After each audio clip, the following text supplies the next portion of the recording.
સ્વામિનારાયણ હરે સત્સંગી જીવન અંદર જો રહીએ પ્રકરણ 5 અધ્યાય 22 તારીખ આજે 29 ડિસેમ્બર 2023 આપણે આ અધ્યાયના વિશે રાજાના જે લક્ષણો તે જોઈ રહ્યા છે. રાજાએ શું કરવું અને શું ન કરવું એ જોવાનું છે. રાજાનો પહેલાં સૌથી મોટો કામ રાજાનું શું છે ને રાજાનો અર્થ શું છે, તો પ્રજાનું રંજન કરવું એ રાજાનું કામ છે. રંજન એટલે શું છે? પ્રજાનું જે પ્રમાણે હિત થાય તે કરવું, તે રાજા. રાજાનો અર્થ જ રંજન કરનારો, બરાબર. હવે પ્રજાનું હિત કરવા માટે જે કંઈ થઈ શકે તે રાજાએ કરવાનું. આમાં સૌથી પહેલાં કામ શું છે? તો દુષ્ટોનો નિગ્રહ કરવો. સત્પુરુષો જે છે તેનું રક્ષણ દુષ્ટો થકી કરવાનું છે. અને બીજું, જે કોઈ નિયમબદ્ધ રીતે ડિસિપ્લિન જે છે, શિષ્ટાચાર, એનું પાલન કરવું. એટલે એ પોતે પાલન કરે તો બીજા કરશે. શિષ્ટાચાર એક એવી વસ્તુ છે કે તમારા ઘરમાં પણ તમારે પોતે એનું પાલન કરવું પડે તો બીજા કરે. તમે ગાળ બોલતા હો તો બીજાને એમ ના કહી શકો તું ગાળ ના બોલ. તમે સિગરેટ પીતા હોય તો તમારા છોકરાને એમ ના કહી શકો તમે કે તું સિગરેટ કેમ પીએ છે. તમે ઘરમાં દારૂ પીતા હોય તો તમે એને એમ ના કહી શકો કે તું દારૂ કેમ પીએ છે. એટલે શિષ્ટાચાર એવી વસ્તુ છે કે પહેલાં તમારે અમલ કરવો પડે, પછી બીજા કરે. સામાન્ય રીતે આપણી પછીની પેઢી જે કંઈ બગડતી જાય છે એમાં કારણ કોણ છે? તો બીજી પેઢી નથી, આપણે પોતે જ છે. કેમ?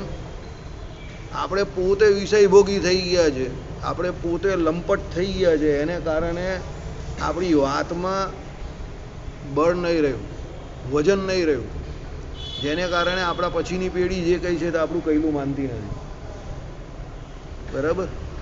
આપણે પોતે સુધરેલા હોઈએ કે આપણે પોતે એ પ્રમાણે ન હોઈએ અને શાસ્ત્રોક્ત જે કોઈ આજ્ઞા હોય એનું પાલન કરીને ભગવાનનું ભજન કરતા હોઈએ તો આપણી પછીની પેઢી પણ એ ધીમે રહીને એ કરવા પ્રેરાશે, બરાબર. પ્રેરણા કોઈ દિવસ બોલીને કોઈને ન અપાય, યાદ રાખજો. તમે બોલો એનાથી કોઈને પ્રેરણા ન મળે. આટલા બધા મોટિવેશનલ સ્પીકર છે તો દુનિયા સુધરી ગઈ?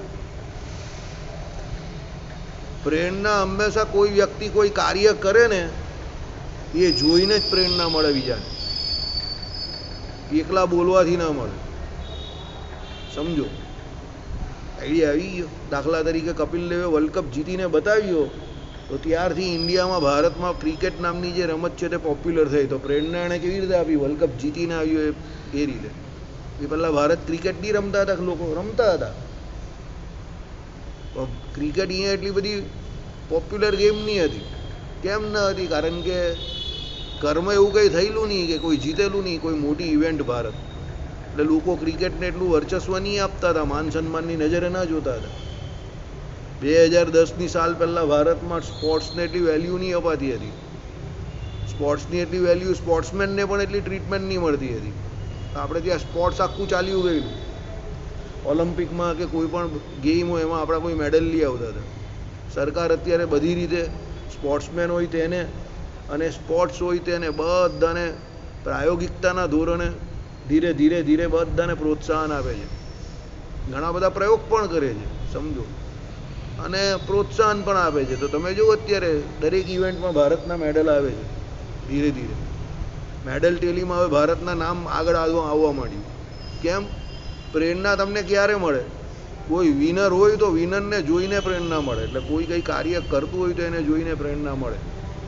દાખલા તરીકે કોઈ મંદિરમાં 5-7 કલાક 10 કલાક બેસીને માળા ફેરવતો હોય, ભગવાનનું ધ્યાન કરતો હોય, દર્શન કરતો હોય, સત્સંગ કરતો હોય તો તમને એને જોઈને પ્રેરણા મળે કે 8-10 કલાક ભજન કરે તો તમારે 2-4 કલાક તો કરવું જોઈએ.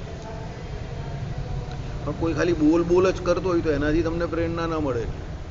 પણ કોઈ કરતો હોય તો એનું જોઈને 100% મળે, સમજો. દાખલા તરીકે અમે બધા પહેલાં ફળિયામાં ક્રિકેટ રમ્યા કરતા હતા, કે રખડાયા કરતા હતા, કે ધમાલ મસ્તી કર્યા કરતા હતા. પછી અમારા કુટુંબમાં બધાને જોયા અમે તો કોઈ 100 માળા ફેરવે, કોઈ 200 માળા ફેરવે, કોઈ 6 વાગ્યાના મંદિર આવી જાય ને 9 વાગે જાય, કોઈ સવારે 11 વાગ્યા સુધી, સવારે 6 થી 11 અને સાંજે 5 થી 9 વાગ્યા સુધી મંદિર બેસે. બધા એવા ખેલાડી હતા અમારા કુટુંબમાં જ. એ લોકોનું જોઈને અમને લાગ્યું કે આ બધા એટલા બધા મૂર્ખા તો નહીં હોય ને કે 8-8, 10-10 કલાક મંદિરે બેસી રહેતા હોય, સમજો. એ લોકોનું જોઈને અમને પણ પ્રેરણા મળી. પછી અમે ધીરે ધીરે આવતા થયા. પહેલાં શરતોથી આવતા થયા. એ લોકો જોડે શરત કરતા હતા કે આમ આપો જ, આમ કરો તો આવીએ, આમ કરો તો આવીએ. પછી ધીરે ધીરે જેમ જેમ આપણે ભગવાનનું મહાત્મય સમજાયું તો પછી હવે થયું કે ભાઈ આ જ સાચું છે, તો ખોટું છે જગત તો. એટલે જગતમાં તમે ગમે તે હાસિલ કરો છો એટલે છોડીને જવાનું છે. આ તો જે કરશો તો તમારી જોડે આવશે જીવની. બરાબર. તો પ્રેરણા ક્યાંથી મળી? જે કુટુંબના લોકો આવતા હતા એનું જોઈને પ્રેરણા મળી. ભજન કીર્તન ગાવાની વાત, તમારા દાદા કીર્તન ગાતા હતા સમજો, પણ એ એમની રીતે ગાતા હતા બરાબર. પણ પછી જે કોઈ ભારતના સારા સારા સિંગરો જે છે, કોઈ ગાયકો શાસ્ત્રીય સંગીતના ને આ એ લોકોના ભજનોને આ બધું સાંભળીને અમને બેને એવી પ્રેરણા મળી કે આપણે આવું પણ ગાઈ શકીએ છીએ, કે આવું પણ કરી શકીએ છીએ. એ પ્રમાણે ગાતા થયા. પહેલાં અમે અમારા ભજનમાં જ ગાતા થયેલા, અમારા ઘરે જે ભજન ચાલતું હતું એમાં જ ગાતા થયેલા. અમને પણ ના આવડતું હતું, તમારા જેવા જ હતા. ધીરે ધીરે ગાતા થયા તો દિવસે દિવસે પછી એ પણ ધીરે ધીરે ગમવા માંડ્યું. કેમ કે ભાઈ બીજાને જોયા તો કે બીજા ભજન કરતા હતા, એકાદશીમાં આવતા હતા, 12 વાગ્યા સુધી રાત્રે ભજન કરતા હતા, ઢોલ નગારા પેલી પેટી હાર્મોનિયમ વગાડતા હતા. ત્યારે આપણે એમ થયું કે ભાઈ આ લોકો કરે. જે લોકો ઉપર પોલીસ કેસ પણ કરેલો એક સામેવાળા અમારા ફળિયામાં જ, કે આ લોકો રાત્રે 12 વાગ્યા સુધી એમ કે માઇક પર જોરમાં ભજન કરે એટલે પોલીસ સ્ટેશન પણ ગયેલા, બધું થયેલું. તો પોલીસવાળાએ પૂછેલું કે તમે રોજ કરો છો? તો પછી પેલા સામેવાળો બોલો રોજ ને એમ કે 11સમાં જ કરે. તો પેલા પોલીસવાળાએ કહ્યું હાલા કેવો હિન્દુ જ છે, એક 11સમાં કોઈ ભજન કરો તો કરવા દે નહીં, તારા હું પોટલા તૂટાઈ જાય. ઓફિશિયલી ફરિયાદ થાય પણ એમ કે 15 દિવસમાં એકવાર જ કરે જ ને. ને અમારા વાળાને કહ્યું કે ભાઈ સ્પીકર નહીં ચાલુ કરતા માઇક, બાકી ભજન કરજો કંઈ વાંધો નહીં. પેલાને સમજાયો સામેવાળાને પોલીસે વધારે કે હિન્દુ છે તો કેવો હિન્દુ જેમ કે પાડોશી થઈને એમ કે હિન્દુની જેમ કે કબર ખોદી, ચાલ જાવ એમ કે ભાગ અહીંયા જાય, એવી ફરિયાદ લઈને ના આવવાનું એમ કરીને કાઢી મૂક્યો સમજો. પછી થયું કેવું, એ પહેલાં દ્વેષી હતો આપણો ને સંપ્રદાયનો ને એનો. પછી દિવસે દિવસે મળી ગયેલો અમારી જોડે, સત્સંગી તો નહીં થયેલો પણ દ્વેષી ના રહેલો એમ. એટલે પ્રેરણા તમે હંમેશા કોઈ સારું કામ કરો તો મળે. આઈડિયા આવ્યો? બાકી એકલા બોલવાથી કોઈને પ્રેરણા ન મળે. મહાત્મા ગાંધીએ એવું કહ્યું કે ભાઈ અહિંસા પરમો ધર્મ છે. તો એ પોતે અહિંસાનું પાલન કરતા હતા એટલે લોકોને પ્રેરણા મળી કે ભાઈ અહિંસાથી પણ કામ થઈ શકે છે બરાબર. અને ભગવાન શ્રી હરિ કે આપણે ત્યાં શ્રીજી મહારાજે આણંદમાં જે કિસ્સો બન્યો કે જ્યાં જ્યાં જે કોઈ કિસ્સો બન્યો તો મહારાજે શું કર્યું? ભાઈ ઝઘડો નહીં કરવો. આણંદમાં પેલા લોકોએ બહુ મગજમારી કરેલી, મહારાજ કંઈ નહીં, આપણે કંઈ નહીં કરવું. કાઠી દરબારો મારામારી ચાલુ કરતો તો પડીએ તો 50-100 જણા. ભગવાન કંઈ નહીં, આપણે જ ઉદ્વેગ થશે, ભજન નહીં થશે. શાંતિથી એમ કે ભગવાન કંઈ કોઈએ કંઈ બોલવાનું નથી અને બધા વડતાલ મળો. અમારી આજ્ઞા વિરોધ કોઈએ કંઈ કરવાનું નથી. કાઠી દરબારો બધા ઉકળી ગયેલા. આવું થોડું ચાલે કે આપણું આટલું બધું અપમાન આમ તેમ બરાબર. મહારાજે ના પાડી, ભગવાનની આજ્ઞા એટલે કંઈ નહીં. પછી વડતાલ જઈને બેઠા, મહારાજે સભા કરી. પહેલાં તો બધા બહુ ઉકળેલા હતા. પછી મહારાજે અડધો 1 કલાક સભા કરીને પછી સભા ધીમે ધીમે રંગમાં આવી. પછી મહારાજે ધીમે રહીને વાત કે જો ત્યાં તમે આપણે ઢીંગાણું કર્યું હોત અને જો 2-4 જણ પડી ગયા હોત તો અત્યારે આપણે અહીંયા શાંતિથી ભજન નહીં કરતા હોત, ઉદ્વેગ રહી ગયા. એટલે કહેવાનો મતલબ શું છે? તમારે તમારા કાર્યો દ્વારા પ્રેરણા આપવી પડે. અને રાજા જે હોય તે કે ટીમ લીડર જે હોય તે કે તમે ઘરમાં તમે વડીલો, તમારા છોકરાઓ જે છે તો તમને લાગે એવું, પણ તમારા છોકરાઓ તમે જે કંઈ કરો છો ને એ 100% એની પર ધ્યાન આપે જ છે ને એ જ કરશે. તમે સમજો. તમને એવું લાગે કે એ લોકોને શું લાગે ખબર પડે, એ લોકોને બધી ખબર પડે છે. અને તમે જે કરશો એ જે કરશે, યાદ રાખજો. એ તમને ઇમિટેટ કરશે. બાપા આમ કરીને સિગાર પીતા હશે ને તો છોકરો પણ આમ ખૂણામાં એને બાપાની સ્ટાઇલ મારશે, જોજો. બાપા 11 કરતા હોય ને તો છોકરો પણ ગમે ત્યાં જશે. ભાઈ પહેલાં તો ન ફાવશે પણ પછી ધીમે રહીને પૂછશે કે 11 ક્યારે છે, મને કહેજો નહીં જરા, મારે આ વખતથી 11 કરવી છે. સમજો. બાપા ટાઈમસર મંદિર આવતા હશે ને અને આખા ગામને ખબર હશે ને અમારી નોકરી જેવું, અમે નોકરી કરે તો 7 વાગે એટલે વાસુદેવભાઈ મંદિરમાં જ મળે. આખી કંપનીનો ઉપરથી નીચે સુધી, અહીંયાથી બેંગ્લોર સુધી ખબર. 7 વાગ્યા વાસુદેવભાઈ હવે નહીં મળે, મંદિરે જ મળે બરાબર. મિટિંગમાં લોકો બોલે જોરમાં 7 વાગે વાસુદેવભાઈ 7 વાગે નહીં મળે સાહેબ, મંદિરમાં હોય અત્યારે. મિટિંગમાં બોલે લોકો, ઇન્ટરનેશનલ મિટિંગમાં પણ બોલે. સમજો કે 7 વાગે એટલે વાસુદેવભાઈ મંદિરે જ હોય એમ બરાબર. એટલે તમે જે કરો છો, હવે એની કોઈ એડવર્ટાઈઝ આપણે નથી કરી, બોલાઈ જાય. પેલો ફોન આવે ને આપણે બોલો કે ભાઈ કાં છો, તો આપણે બોલાઈ જાય ઓચિંતો આમ સાઈડ પર, ભાઈ મંદિરે જ. 2-4 વાર બોલાઈ જાય એટલે પેલા લોકો પકડી લઈ પછી. સમજો કે આ તો હાલો 7 વાગે ભાઈ મંદિરે જ હોય છે. એની કંઈ આપણે કંઈ એડવર્ટાઈઝ નહીં કરતા કે અમે મંદિરે જોઈએ છે. સમજો. એટલે લોકો કે તમે જે કંઈ કરો છો તમારા ઘરના માણસો એ બધું જોઈ છે અને એની પર ધ્યાન રાખે છે. એટલે આપણે પોઝિટિવ રહીએ, ભગવાનનું ભજન કરીએ, શાસ્ત્રોની આજ્ઞા પાડીએ, તો તમને તમારામાંથી કોઈ કંઈ શીખી શકશે એમ, કે કોઈ કંઈ લઈ શકશે. એટલે કે વિચારો હંમેશા સારા રાખો, કે તમારામાંથી કોઈ કંઈ ગ્રહણ કરી શકે એવા વિચારો રાખો એમ. લીડર હંમેશા કોઈ દિવસ થોપીને નહીં બનાવાય. કોંગ્રેસ કોશિશ કરે છે 20 વર્ષથી, બનાવી શક્યું? કેમ? થોપીને બેહાડવા જાય છે. સમજો, લીડર કોઈ દિવસ થોપીને નહીં બનાવાય. યાદ રાખજો, લીડર હંમેશા પબ્લિકનો લીડર હોય. યાદ રાખજો, એટલે પબ્લિક એને લીડર બનાવે કે આ અમારો નેતા છે. સરકાર કઈ ચાલે છે અત્યારે આપણી ઇન્ડિયામાં? કઈ સરકાર ચાલે છે ઇન્ડિયામાં? સરકાર કઈ ચાલે છે? એનડીએ ચાલે છે ને, બરાબર છે. પણ સરકાર કહેવાય છે કોની? મોદી સરકાર. સમજો, વિપક્ષ પણ હુમલો કોની પર કરે છે? મોદી સરકાર. મોદી નામ બોલે છે. કેમ? મોદીને આખા ઇન્ડિયાએ, ભારતે પોતાના નેતા તરીકે ચૂંટી કાઢેલો છે. પબ્લિક એને એનું નેતા માને છે.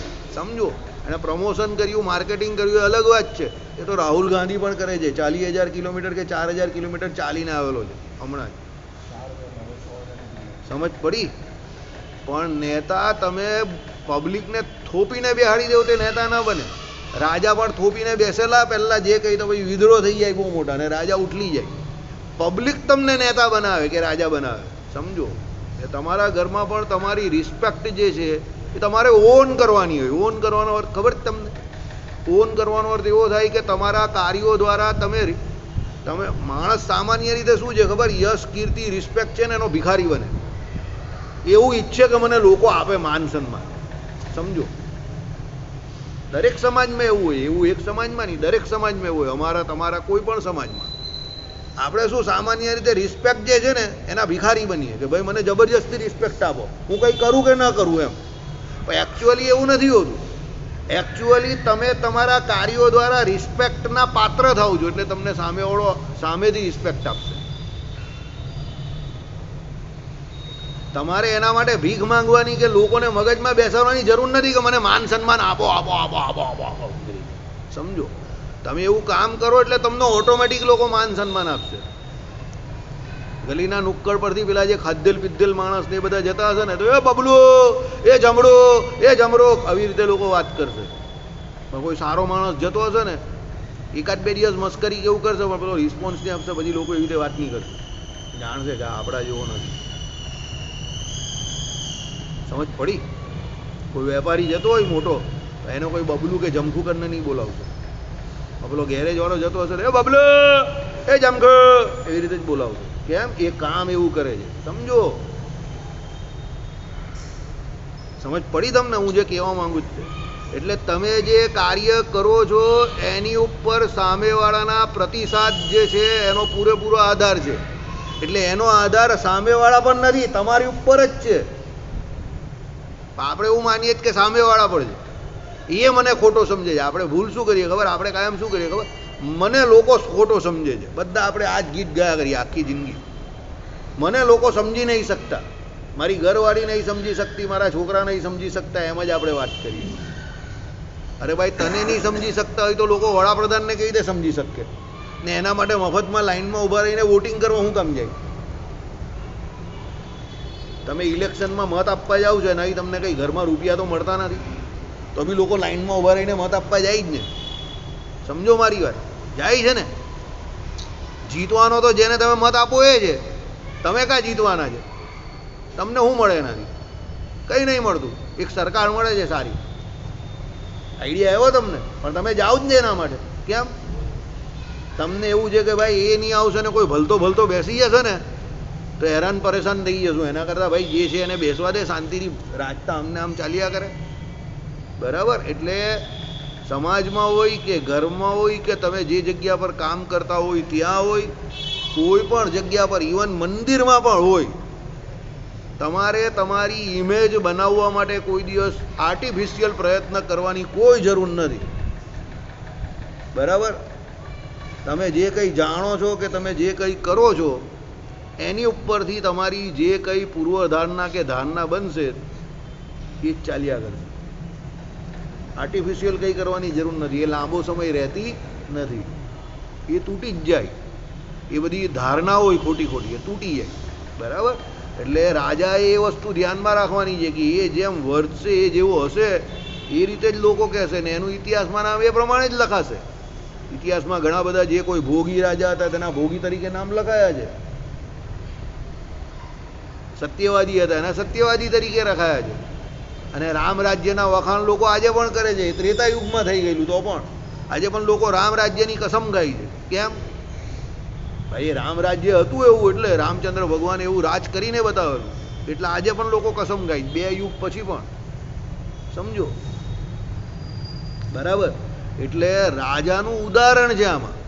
પણ આપણે દરેક વ્યક્તિએ આપણા ઘરમાં જે છે તે વડીલ જે છે તે બધા રાજા જ છે. એટલે એ જે કંઈ કરે એની અસર બીજા ઉપર, કુટુંબ ઉપર, સમાજ ઉપર, દેશ ઉપર બધે પડે જ છે. બરાબર. એટલે એવું નહીં માનતા રાજાનું છે, રાજાનું છે, રાજાનું છે, મને કંઈ કામનું નથી, એવું ના માનતા. દરેક જગ્યા પર આપણે કંઈ ને કંઈ કામનું હોય જ. એટલે જ સત્સંગી જીવનમાં મહારાજે લખેલું હોય. એ તો રાજા માટે અલગ ગ્રંથ નહીં બનાવે.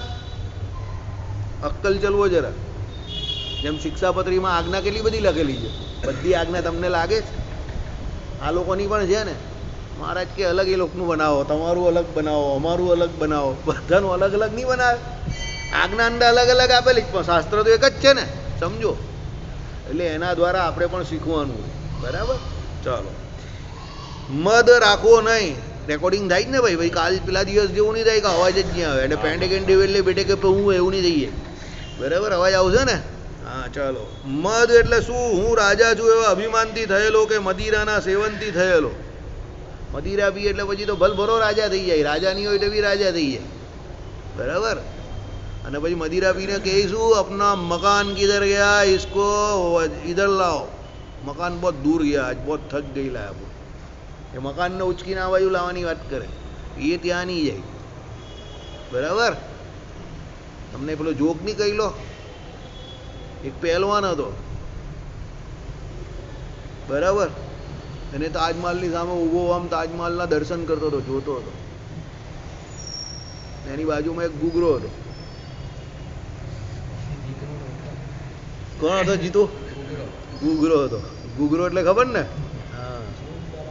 હા. ગુગરો બોટલ લઈને બેઠેલો હતો અને 2-4 ચડાવી દીધેલા એને. પછી આમ આમ ઢૂંઢતો હતો. પેલો પહેલવાન કે હું મગજમારી કરે એમ કે એ તો બેહી રહેતો, એ તો આમ છે તેમ છે. પેલો કે મને ચડી નથી, આ તો ખાલી મસ્તીથી લે. તો એ પેલો પહેલવાન એની તાકાત બહુ બતાવતો હતો. ત્યારે પહેલવાનને કહ્યું, પહેલવાન છે તું? એમ કે. પેલો કઈ હા પહેલવાન છે. પહેલવાન હો તો તાજમहल को हिला के देख. પેલો કે ताजमहल थोड़ा ले, अगर नहीं ले तो मेरे पास बैठ जा, 2 घूंट मार और खुद ताजमहल को हिलता देख. બરાબર. એટલે માણસ પીએ પછી પોતે એને ખબર નહીં હોય કે આ મને મારી મારીને તોડી નાખ્યા હમણાં. કે પીધેલું હોય એટલે એ રાજા બની જાય, રાજા પાટમાં આવી જાય પૂરેપૂરો. એટલે એને શું કહ્યું? તું તાજમહલ તો હલાવી શકવાનો નથી, હા મેરે બાજુ મેં બેઠ, 2 घूंट मार और खुद ताजमहल को हिलता देख. બરાબર. એટલે આવી વાત છે. એટલે ના પાડી મહારાજે કે ભાઈ જે કંઈ તમારું મગજ ભમાઈ દે, ચેતા તંત્ર તમારું જે અસ્થિર કરી દે, મગજ અસ્થિર કરી દે, એ કોઈ સુરા કે મદ્યપાન આપણે કરવું નહીં. રાજાએ પણ ન કરવું. કારણ કે રાજા એક તો ઊંચી પોસ્ટનો માણસ હોય, જે બોલે એ કરવાનું હોય. બીજાએ હવે પીને બેસશે અને પછી એને કંઈ એવી ઈચ્છા થઈ જાય કે આ બેચારા આપણી જોડે ફાવતું નથી, ચાલ આ લોકોને રાતે ને રાત્રે ફાંસી આપી દે, તો પેલા બિચારા ખાલી ખાલી લટકી જાય. સવારે ઉઠે પછી કે એને ફાંસી આપવાની જરૂર નથી. અરે ભાઈ એ તો લટકી ગયા કાલે રાત્રે જ. સમજી ગયા? એટલે એવું છે કે ભાઈ મદિરાના સેવનથી થયેલો. બરાબર. પછી એમ કહે કે સ્ત્રી લોલુપ્તતા, તૌર્યત્રિક એટલે ગીત નૃત્ય વાદ્યનું સેવન કરનારો હોય ને રાજા. પેલા બધા ભોગી રાજા હોય ને, બરાબર, બેઠા બેઠા ગીત નૃત્ય ને વાદ્યનું સેવન કરતા જ બેઠેલા હોય આમને આમ જ. બરાબર. સુરાપાન. સુરાપાન એટલે ખબર ને? આપણે હમણાં જે કહ્યું એ પ્રમાણે. ભાઈ સુરાપાન એટલે ખબર જ તમને ધનસુખભાઈ? દારૂ. ચાલો. પછી ચાડિયાપણું. ચાડિયાપણું એટલે શું? ચાડિયાપણું એટલે હે હા ધીરેથી હું કામ પેલું દારૂ દારૂ બહુ જોરમાં બોલ્યા, ચારિયાપણું જોરમાં નહીં બોલ્યા. આમ તેમ વાત કરીને આમ તેમ વાત કરી એમ ધીમે ધીમે બોલો, એ જોરમાં બોલવાનું હોય. બરાબર. ચારિયાપણું એટલે શું ધનસુખભાઈ?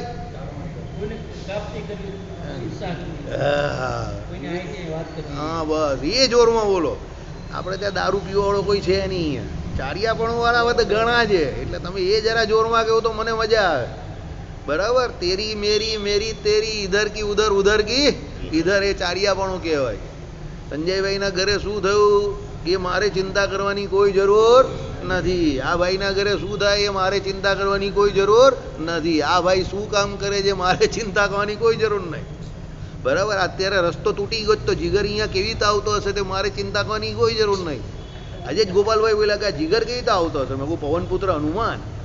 બરાબર. હા મેં કહું હનુમાનજી ઉચકીને આવતા હોય અમને આમ જ માતૃશ્રીને લઈને સીધા ધન ધનાઈને, ઇધર સે ઉધર ઉધર સે ઇધર. બરાબર. કારણ કે રસ્તો તોડી નાખ્યો છે ગવર્મેન્ટે, સરકારે. આ ગોપાલભાઈ મને કહે કે આ જીગર કઈ રીતે આવતો હશે? હું જીગર એટલે ગમે તે રસ્તો. બરાબર. તો ઉડીને આવે છે, તમને કાં ખબર? બેટરી ફિટ કરેલી છે ને. બરાબર. ચાલો એટલે ચાડિયાપણું, આ ઇધર કી ઉધર ઉધર કી ઇધર કરીને આપણે હમણાં આ ચાડિયાપણું કહેવાય. મને શું ટેન્શન, જીગર ત્યાંથી અમારો તો આવે છે ને બસ. બરાબર. આ ભાઈ બહુ દિવસ પછી મંદિર દેખાયા, ક્યાં ગયા હતા અત્યાર સુધી, કયા મંદિરે જતા હતા? બરાબર. કેમ નહીં આવતા હતા એ મારે કંઈ પૂછવાની જરૂર નથી. એ ચાડિયાપણું. બરાબર. આ સવાલ તો બધા થાય, તરત જ થાય. એ ભાઈ આજે દેખાય એટલે જ થાય કે અત્યાર સુધી ક્યાં જતા હશે, કેમ નહીં આવતા હશે, સુરતમાં હતા કે બહાર હતા, કંઈ ન્યુઝીલેન્ડના ટાપુ ઉપર કે એકાદ નાનો ટાપુ તો નહીં લઈ લીધો ને ભાઈએ. બરાબર. મનીષને હસવું આપણે શું લેવા દેવા, એ ચાડિયાપણું. સમજી ગયા મોટા ભાઈ? સમજ પડે છે ને? આને એ સારું છે, કોઈ ટેન્શન જ નહીં. કોઈ આવે જાય કઈ ટેન્શન જ નહીં. ચાલો. ધ્રુવ. ધ્રુવ એટલે શું છે? પ્રાણી પીડન. પ્રાણી પીડન એટલે એવું નહીં કે રસ્તામાં ચાલતા કૂતરા બિલાડા હોય એ પ્રાણી પીડન. સૌથી મોટું પ્રાણી પીડન આપણે શું કરીએ? એકબીજાનું મન દુખાવીએ. સમજી ગયા? બાપ દીકરાનું દુખાવે, દીકરો બાપનું દુખાવે, એ પ્રાણી પીડન જ છે. માતા પિતાને આપણે દુઃખી કરીએ ને ઘરે, માતા પિતાની આજ્ઞામાં ના રહીએ ને, જોતા બાપા આપારે એમ કરે છે. બરાબર. એટલે જો અશોકભાઈ આવી ગયા. બરાબર. બહુ બરફ, બહુ વરાજામાં બહુ બરફ પડે છે. વરાજામાં બરફના ગાંગડા આટલા મોટા મોટા પડે છે. તો પછી અશોકભાઈ બરફ પડે જ ને વરાજામાં. તો કાળી કોટી કાળી અશોકભાઈ મસ્ત એકદમ પહેરવા આપજો ભાઈ એકાદ વાર. બરાબર. એટલે પ્રાણી પીડન ન કરવું ભાઈ, કોઈને દુઃખ થાય એવું ન કરવું, હસતા રમતા રહેવાનું. સમજી ગયા? મનથી, વચનથી, કર્મથી કોઈની હિંસા ના કરવી. કોઈને દુઃખી કરીને આપણો શું ફાયદો? મોજ કરવાની, શાંતિની આનંદ કરો, બીજાને આનંદમાં રાખો, ભગવાન બહુ રાજી થાય. ચિંતા બીજાની નહીં કરવાની, કોઈને પીડા નહીં પહોંચાડવાની. મનથી પણ કોઈનો ભૂંડું સંકલ્પ નહીં કરવો કે આનું ભૂંડું થાય. બોલીને પણ કોઈ એવું મગજમારી ના કરવી. રાજી રાખવાના બધાને. બરાબર. તો ભગવાન બહુ રાજી રહે. મન, વચન અને કર્મ. કર્મથી તો જરા બી નહીં તો કર્મથી તમે એને દુઃખી કરવા જાવ તો એ તમને વધારે દુઃખી કરી નાખે. બરાબર. તમે એને 2 મારો તો એ તમને 4 મારે. બરાબર. નહીં તો અપુનને બી તેરે કોઈ 1 મારે, લેકિન સોલિડ મારા ને કોઈ એવો સોલિડ મારી દે ને, અમુક જગ્યા પર વાગી જાય તો બિચારો રમ્યા જ કરે. બરાબર. એટલે આપણે એવું પ્રાણી પીડન કોઈનું કરવું નહીં. સાહસ એટલે વિચાર્યા વિના કાર્યનું કરવા પણ. ઘણા માણસો વિચાર્યા વગર જ સીધો ચાલ્યો જ જાય. બોલી અરે પૂછ તો કરો કાં જવાનું છે, કોને મળવાનું છે, કેમ કરવાનું છે, શું કરવાનું છે, પૂછ ને ભાઈ. હજુ બોલે, અડધું બોલે પહેલાં જ નીકળી જાય કરીને સીધા. એવું નહીં. વિચાર કરવાનો. કોઈ પણ કાર્ય કરીએ તો એનું પરિણામ શું આવશે, આમ પરિણામ આવે તો શું થાય, આમ પરિણામ આવે તો શું થાય, એમ કરીને વિચાર કરીને કાર્ય કરવું. વિચાર વગર કોઈ કાર્ય ના કરવું. બરાબર. નહીં વિચારેલું કાર્ય કરે તો માણસ બહુ તકલીફમાં મુકાઈ જાય. એવું નથી કે વિચાર કરીને કાર્ય કરે તો સફળ જ થાય, સમજજો. પણ વિચાર કરીને કરેલું કાર્ય હોય ને કદાચ નિષ્ફળ પણ જાય ને તો એને ડાયજેસ્ટ કરી શકશે, એને એની પાળ બાંધેલી હોય. સમજો. હંમેશા કોઈ પણ કામ કરો ને તો પહેલાં વર્ષમાં વર્ષ વિચારવાનું. વર્ષમાં વર્ષ એટલે સમજ્યા તમે? આ કામ કરીશ તો ખરાબમાં ખરાબ શું થઈ શકે. મારો એક મિત્ર હતો, આજથી લગભગ 30 વર્ષ પહેલાં એ શેર બજારમાં જતો હતો. તે 300 રૂપિયાનો શેર લઈને એની પાસે પૈસા હોય 300 રૂપિયા, તે કે આનો ભાવ ઘટે ને કેટલો ઘટે, ચાલ 50 રૂપિયા થઈ જાય ને તો 250 રૂપિયા એક શેરે નુકસાન થાય, આપણે 10 લઈએ તો આટલું નુકસાન થાય, ઓકે ખમી શકીએ, વાંધો નહીં, ચાલ તો આટલા લેવાય. એ હંમેશા નેગેટિવ જ વિચારે, પહેલાં ઉલટું જ જાય. તો 50 રૂપિયા ભાવ છે ને, તે વિચારે કે 10 રૂપિયા થઈ ગયો કાલે ઉઠીને તો આપણે 40નું નુકસાન થાય, તો આપણે ચાલે એવું જ ને, ઘરમાં કોઈ તકલીફ નથી ને, ઓકે કરો આ ધંધો. એટલે આ તો શેરની વાત કરી, એ હિસાબે ધંધો પણ કોઈ પણ એવું કરતો હતો. વાણીઓ તો એટલે શેર તો લેતા જ હોય, વાણીયા લોકોને શેર બજારમાં બહુ ઇન્ટરેસ્ટ, એ ધંધા પણ આવી રીતે જ કરે. સમજો, કારણ આટલું તો આમાં આટલું નુકસાન થાય તો આટલા પૈસા જાય, તો આપણા ઘરમાં પાણી આવે એવું છે, ઓકે નથી આવતું તો આ કામ કરો, આવે એવું છે તો અટકી જાઓ. બરાબર, એટલે કાર્ય કરતાં પહેલાં વિચાર કરવો. સમજો, સાહસ કોઈ પણ કરો એ પહેલાં વિચાર કરો. સાહસ કરવું જરૂરી છે, ગ્રહસ્થે જીવનમાં સાહસ કરવું પડે, સાહસ વિના સિદ્ધિ નથી, એ પણ યાદ રાખજો. પણ સાહસ વિચારીને કરવાનું, વિચાર વગર નહીં કરવાનું. કારણ કે તમારી પ્રગતિ જે થાય છે તે સામાન્ય રીતે તમારા સાહસથી થાય છે. ઘણી વખત ઘણા માણસની પ્રગતિ ફક્ત એનો સાહસ વૃત્તિ નથી હોતી એટલે અટકી જાય છે. સમજો, એ કરી શકતો ઘણું બધું હોય, જો એ કોઈ પોટેન્શિયાલિટી અને એ કોઈ રિયાલિટી, યાદ રાખજો. બરાબર, આ બધા પ્રોગ્રામ કરીએ ને એના તો બહુ પૈસા મળે એકચ્યુઅલી, પણ તમારી પાસે પૈસા કંઈ લેવા એવું નથી, કારણ કે અહીંયા દેના બેંક નથી, બધી લેના બેંક જ છે, કોઈ દેના બેંક છે નહીં. આપણી પાસે બધી લેના બેંક જ છે, અહીંયા કોઈ દેના બેંક છે નહીં. એક આવે પોટેન્શિયાલિટી ને બીજી આવે રિયાલિટી. પોટેન્શિયાલિટી એટલે તમે શું કરી શકો છો, એ તમારી પોટેન્શિયાલિટી. દાખલા તરીકે વિમલ, તો વિમલની પોટેન્શિયાલિટી શું? તો વિમલ સવારથી સાંજ સુધી વિચારે કે હું શું શું કરી શકું છું. તો એક આમ બોર્ડ બનાવે કે એક કાગળ પર એ લખે, તો એ 50 કે 30થી 50 વસ્તુ હોય કે જે કરી શકતો હોય. સમજો, પછી એ દિવસ દરમિયાન હોય, પછી મહિના દરમિયાન, પછી 4 મહિના દરમિયાન અને વર્ષ દરમિયાન, એમ કરીને બધાની નોટ રાખે કે હું આટલું કરી શકું છું. એ થઈ એની પોટેન્શિયાલિટી. પણ પછી એકચ્યુઅલી રિયાલિટી, એના બદલામાં એ કરે કેટલું છે, એ રિયાલિટી. આ દરેક માણસે આ પ્રમાણે ચેકિંગ કરવું જોઈએ. દાખલા તરીકે આપણી વાત કરીએ, બધાની આપણે ભજન માટે કરીએ. અહીંયા બેઠેલા ઘણા બધા માણસ એવો હોય કે જે 500 માળા ફેરવી શકતા હોય, એ લોકો પાસે એવો સમય હોય, તો એ એની પોટેન્શિયાલિટી છે કે 500 માળા ફેરવી શકે. તો 500 માળા ફેરવે છે ખરા બધા? હવે સમજા મારી વાત? એ રિયાલિટી. સમજ પડી? સાહસ આ પ્રમાણે થાય. હવે સમજો, તમારી પોટેન્શિયાલિટી ને રિયાલિટી એ બંનેનો ચેક કરાય અને એમાં સાહસ થાય. હવે દાખલા તરીકે આપણે અહીંયા કહ્યું કે તમે 500 માળા ફેરવી શકો છો. સમજો, તો આમાંથી ઘણા બધાએ કહ્યું કે હા કરી તો શકીએ છીએ પણ કરતા નથી. તો સાહસ તમારે એવું કરવાનું હોય કે 500 છે ને, તો ચાલો 500માં તકલીફ પડે એવું છે ને, તો આપણે 300 થી તો શરૂઆત કરીએ. તો તમે અત્યારે 100 કરતા હશો તો 300 પર પહોંચી જશો. તો તમે સાહસ કર્યું તો 200 માળાનો ફાયદો થયો. આઈડિયા આવ્યો તમને? કંઈ કહેવા માંગુ છું તેમાં ખબર પડી ગઈ? તો એ સાહસ થયું તમારું. 200 માળા વધારે ફરાવવાનું તમે સાહસ કર્યું, પણ એ તમારું સિદ્ધ થઈ ગયું. એટલે સાહસ વિના સિદ્ધિ નહીં થાય. દાખલા તરીકે કોઈ કામ તમે કરવા બેઠા, કોઈ વસ્તુ લેવી છે, એ વસ્તુ લેવાના તમારી પાસે પૈસા નથી, પણ લિક્વિડિટી છે ભાઈ તમારી પાસે.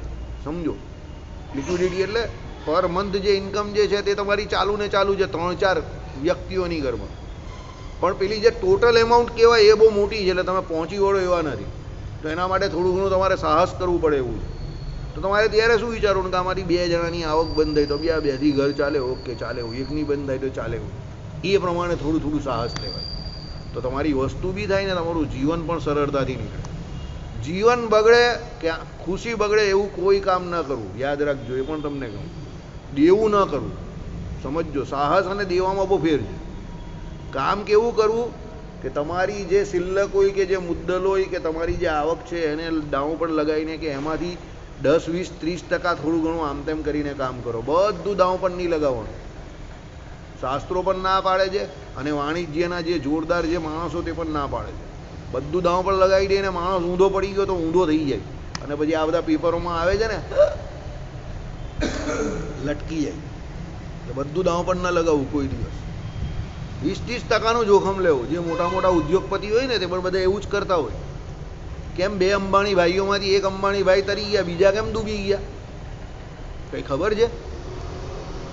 એણે બધી ફ્યુચરવાળી કંપની લીધેલી. સમજ્યા?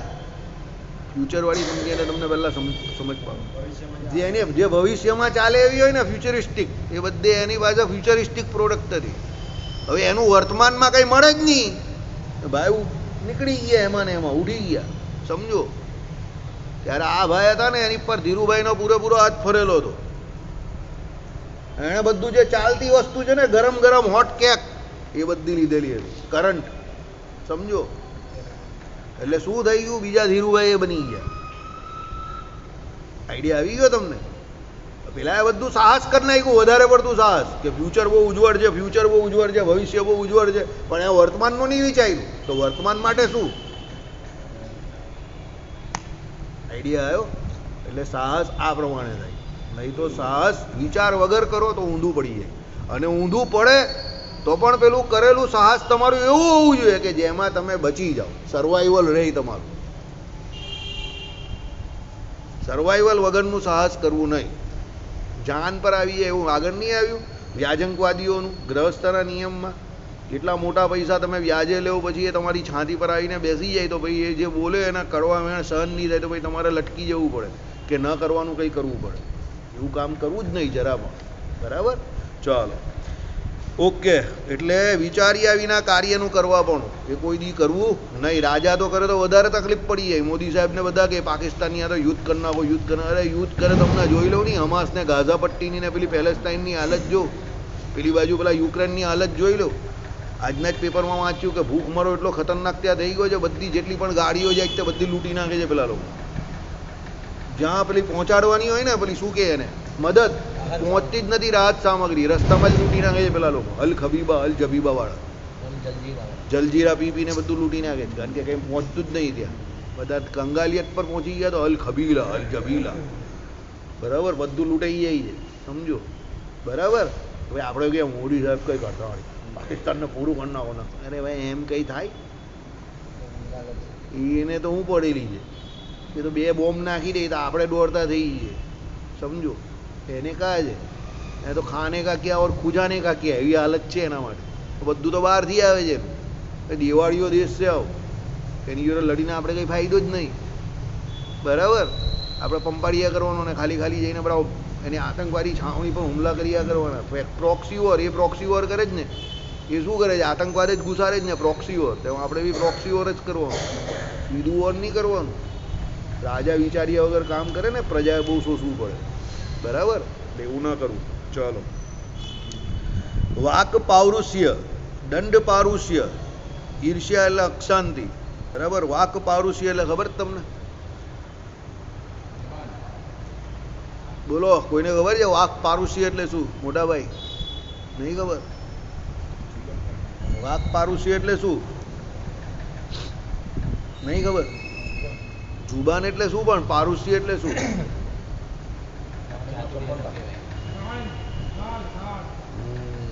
અશોકભાઈ બોલ્યા. એ વાક પારુષ્ય એટલે એવા કઠણ વેણ કોઈને બોલવા નહીં કે જેનાથી પેલાને હોશમાં લાગે, આમ સીધા લાગી જાય ને.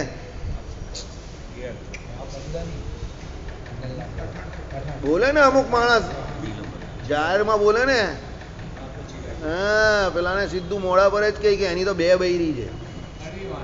કડવી વાણી એકદમ. એના તો 2 લગ્ન કરેલા છે, 2 બૈરી છે. હવે એની 2 હોય કે 4 હોય, આપણે શું લેવા દેવા? જાહેરમાં એવા બોલવાની કા જરૂર છે? બરાબર? હા,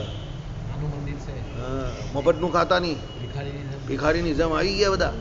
મફતનું નહીં ખાતા, કંઈ મૂકીને જ જતો તો બધા જે હતા તે બધા ચાલ્યા ગયા. એવું થોડું બોલાય કે કંઈ ખાવાવાળા હરિભક્તો છે, કંઈ ભિખારી થોડા છે? કંઈ અમે લોકો જ નહીં જમેલા, બહુ ફ્રેન્કલી તમને કહીએ. ચાલો, ઘરે જઈને ભાઈ રવાના ઢોસા બનાવીને ખાઈ લીધેલા. હકીકત તમને કહું, કોઈ આવું બોલે, તમે જમવા ગયો અને કોઈ આવું બોલે તો કે આપણે કંઈ રસ્તાના માણસ થોડા છે? કંઈ થયેલું બહુ વર્ષ થઈ ગયા, 20 વર્ષ પહેલાં. હમણાં નહીં, 20 વર્ષ પહેલાં થયેલું. આપણે બહુ નાના હતા, છોકરા જેટલા હતા, ત્યારે બહુ બોલેલા એક ભાઈ માઇક પરથી જાહેરમાં, સમજી ગયા. એટલે પછી ઘણા બધા લોકો ચાલ્યા જાય ને. કોઈ માણસ તો પ્રસાદ સમજીને આવતો હોય, આ તે અલગ વાત છે. જો વધે ઘટે એ અલગ વાત છે, તો થાય. અને પછી એની જગ્યા પર તમે સમાધાનકારી કંઈક વલણ કરો કે ભાઈ તમારી પાસે દૂધ ઘટ્યું તો બીજું દૂધ મંગાવો, બાસુંદી ઘટી તો અંદર દૂધ નાખો, ભજીયા ગટિયા તો કંઈ બીજા મંગાવો કે પેલા શાકની અંદર કંઈ સીટી મારીને બીજું કંઈ કરો, ખીચડી એ બને, શક્ય છે, 19-20 થાય, જમણવાર છે જાહેરમાં, એ અલગ વાત છે. પણ પછી તમે આવેલા હોય તેને કંઈ ગમે તેમ બોલો એ થોડું ચાલે. આપણા રાંદેર મંદિરમાં જે લોકો ન આવવાના તે આવી ગયેલા, આપણે કંઈ કાઢી થોડા મૂકીએ એને, આવેલા મંદિરમાં જ ને, અને જમીને ગયા ને, સ્વામિનારાયણનો ગુણ લઈને ગયા ને. જે હરિભક્તો હતા એને થયું કે ભાઈ બહારના લોકો આવી ગયા, થોડું ખૂટ્યું, હરિભક્તોને જરા એ લાગ્યું ભાઈ હરિભક્તો તો કશે જવાના નથી, બે ગાળ દઈ ગયા કે ભાઈ ઘટી ગયું, શાક ઘટી ગયું. પણ પેલા જે બહારથી હાલે તો જમીને ગયા ને, સમજો. ઘણા લોકો મને કહેતા હતા આની પાસે પાસ નહીં હોય, પાસ રાખવા. અરે એ બહારનો માણસ છે, એક વખત સ્વામિનારાયણનો અવગુણ લઈને ચાલ્યો જશે, આખી જિંદગી ન આવશે. એના કરતાં ખાઈને જાય તો ખાવા દે ને, અક્કલ પડી કે ભેંસ, સમજો. તમે તો ઘરના માણસ છો, તમે આજે નહીં જમશો તો કાલે આવશો પાછા, તમે ક્યાં જવાના છે? પણ એ બારનો માણસ છે તો એને થોડું એમ કહે કે તું બારનો છે, લાવ તારું કાર્ડ લાવ, કે કોઈ બોલાવ્યો, જમવા આવેલો જ ને, જમીને જાય. ગુણ લઈને ગયો ને, જેટલા જમીને ગયા એટલા ખાઈને ગયા ને, કે ભાઈ શાકોત્સવમાં રાંદેર મંદિરમાં જમીને આવ્યા, એ લોકોને કોઈ ઓળખતું ન હતું તો પણ બધા જમીને ગયા ને, બસ. કેશુ સ્વામીને વડતાલમાં ફોન કરીને પૂછજો, ઓળખતો ન હોય ને તો પણ મંદિરે આવેલો હોય ને, તમારો ઉત્સવ સમયો ચાલતો હોય ને, પહેલાં એને જય સ્વામિનારાયણ કહેવાના, પછી સીધા ભેટી પડવાનું ને રસોડામાં લઈને એને થાળી આપીને જમાડી દેવો. ઓળખતો ન હોય તો પણ તમારી આ વર્તણૂકથી એને ભગવાનનો એવો ગુણ આવશે કે એના સત્સંગી બનવાના ચાન્સ બહુ વધી જશે, ભગવાન બહુ રાજી થશે, સમજો. બરાબર? એટલે આમાં શું છે, બધાના પોતપોતાના વિચારવાના પોઈન્ટ ઓફ વ્યૂ હોય. મારો પોઈન્ટ ઓફ વ્યૂ એવો છે કે રાંદેર મંદિરમાં પબ્લિક ચડતું નથી, તો આ ઉત્સવ સમયે એના નામ પર લોકો ત્યાં ચડતા તો થાય, લોકો ઓળખતા થાય, પ્રસાદીની જગ્યા છે. આપણો પોઈન્ટ ઓફ વ્યૂ એવો છે. આપણે જે કંઈ વ્રત ઉત્સવ કે આ બધું જમવાનું કે બધું રાખીએ છીએ એટલે રાખીએ છીએ કે લોકો પ્રસાદીની જગ્યા પર જાય. પણ પછી જેને એવો જ હોય પોઈન્ટ ઓફ વ્યૂ કે ત્યાં જમવા જ જઈએ છે ને એને જમવાનું ન મળે તો એને દુઃખ થાય, એ સાચી વાત છે. એના પોઈન્ટ ઓફ વ્યૂથી એ વાત સાચી છે, હું કાં ના પાડું છું, પણ મારો પોઈન્ટ ઓફ વ્યૂ અલગ છે. તો એમાં પણ મેં એક ઈશારો આપેલો પાછો પબ્લિકને, નરેન્દ્ર મોદી સાહેબની જેમ. શું ઈશારો આપેલો ખબર જ તમને? પહેલી થાળી મેં લઈ લીધેલી,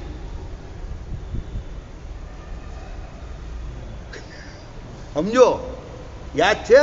હા, એટલે મેં પહેલા ઈશારો આપેલો તમને, પણ હવે તમે લોકો સમજ્યા નહીં મારો ઈશારો. હા, મને ખબર પડી ગઈ કે મેં કહું આજે આ પિક્ચર અલગ ચાલે છે, સમજો. એટલે હું ગયો ને પહેલી થાળી મેં લઈ લીધી. મને 2-4 જણા બોલ્યા પણ વાસુદેવભાઈ પહેલી થાળી લઈ લો, આમ તેમ ડાયા હોય ને પાછા બધે સલાહ સૂચન તો આપે, કારણ કે આ સંપ્રદાય જ્ઞાનીઓથી ભરેલો છે. પણ પછી જે બોલવાવાળા મને હતા તેને ખબર પછી પડી પાછળથી કે આણે પહેલી થાળી કેમ લીધેલી, એ બોલવામાં રહી ગયા. પછી પેલો કે આ નહીં થયું ને તે નહીં થયું. મેં કહું મેં તો પહેલી થાળી લઈ લીધેલી. હા એમ કે તમે લઈ લીધેલી, અમે જોઈ લીધું. મેં કહું જોઈ, કર્યું કાંઈ નહીં, એ તમને સિગ્નલ હતું, સમજો. એ તમને લોકોને આપેલું સિગ્નલ હતું કે મેં પહેલી થાળી લઈ લીધી. એટલે એનો મતલબ શું થયો કે અહીંયા તમારે કહેતા હે બાબુલ નહીં થવાનું, સમજી ગયા? અહીંયા તમારે શું કરવાનું હતું? હા, થાળી લઈ લેવાની હતી. પણ તમે લોકો નહીં સમજ્યા તો પછી શું કરું? બરાબર?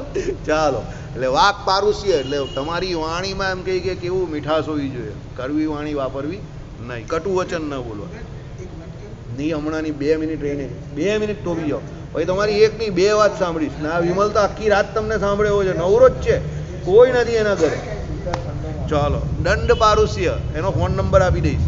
બરાબર? દંડ પારુષ્ય એટલે શું છે? કોઈને વગર જાણીએ ધનાધન દંડ નહીં આપ્યા કરવાના. કે ચાલ 25 દનવટ કરી નાખ, 50 પ્રદક્ષિણા કરી નાખ. પેલો કોઈ મંડળમાં અહીંયા આવતો તો સભા જ નહીં, સત્સંગમાં જ બેસવાનું નહીં મળ્યું. 25 દનવટ 50 પ્રદક્ષિણા ચાલ્યો પેલો કઈ ગયેલો સત્સંગમાં અને મને સજાઈ સત્સંગ જ નહીં થયો. બરાબર? એટલે એવો દંડ પણ કોઈને કરવો નહીં. દંડ પારુષ્ય વિચારીને કરવો. અસૂયા અને ઈર્ષ્યા, એટલે અક્ષાંતિ. ઈર્ષ્યા એટલે શું છે? સમાન ગુણ અને અસમાન ગુણ. સમાન ગુણવાળા પ્રત્યે જે હોય તે, અને અસમાન ગુણ હોય તે મત્સર. સમાન ગુણ એટલે બે એક સરખી કેટેગરીના હોય, એક રાજાને બીજા રાજા પ્રત્યે, તો એ શું છે? ઈર્ષ્યા છે. પણ પછી પેલો રસ્તે ચાલતો ગરીબ ફકીર હોય ને, એ રાજાની કા રાજા ભોજ ને કા ગંગુટેલી, તો એ શું છે? મત્સર છે.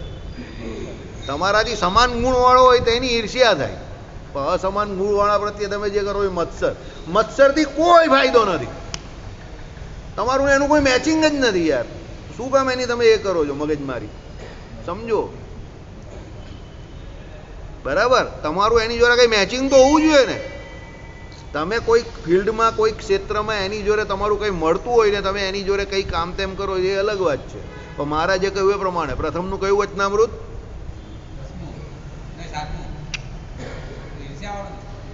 ઈર્ષા કરવી તો કોના જેવી કરવી? નારદ અને તુમરુનું ઉદાહરણ આપેલું છે કે જે સામેવાળો છે એનો ગુણ લઈને ઈર્ષા કરવી એટલે એ ગુણ તમારામાં આવે. સમજો. દાખલા તરીકે ભીમસેન જોશી બહુ જોરદાર ગાય છે, બરાબર? તો એની ઈર્ષા કરવાની, પણ કેવી રીતે કરવાની? આપણે બી એના જેવું ગાવું છે. રમેશભાઈ ઓઝાના અવાજમાં લહેકો તણકાર બહુ જોરદાર છે. તો એ કથા વાંચે ત્યારે જોવાનું, હા બહુ જોરદાર તણકાર છે. એ આપણે શું એનામાં ગુણ લેવાનો કે ભાઈ ના આના અવાજમાં તણકાર છે, 4 કલાક સુધી બેસીને આટલું બોલવું અઘરું કામ છે. ઈર્ષ્યા એવી કરો કે તમે ભગવાનના ગુણ કીર્તન કરો 4 કલાક નોન સ્ટોપ, એવો તણકાર તમારા અવાજમાં રહી. એ પોઝિટિવ છે. ભાઈ તમે કહો ના એને પણ બોલો સિંદુરીઓ લાડુ ખવડાવી દઉં ને રમેશભાઈ ઓઝા બી ખોડખોડ ખોડખોડ કરતા થઈ જાય, એ ખોટી વાત. હા એને પછી તમે પેલી બોલતો બંધ કરી નાખો એવું ના કરવાનું. એ ઈર્ષ્યા ખોટી, એ ભગવાન ના પાડે છે. બરાબર? શ્રીપતિમ શ્રીધરમ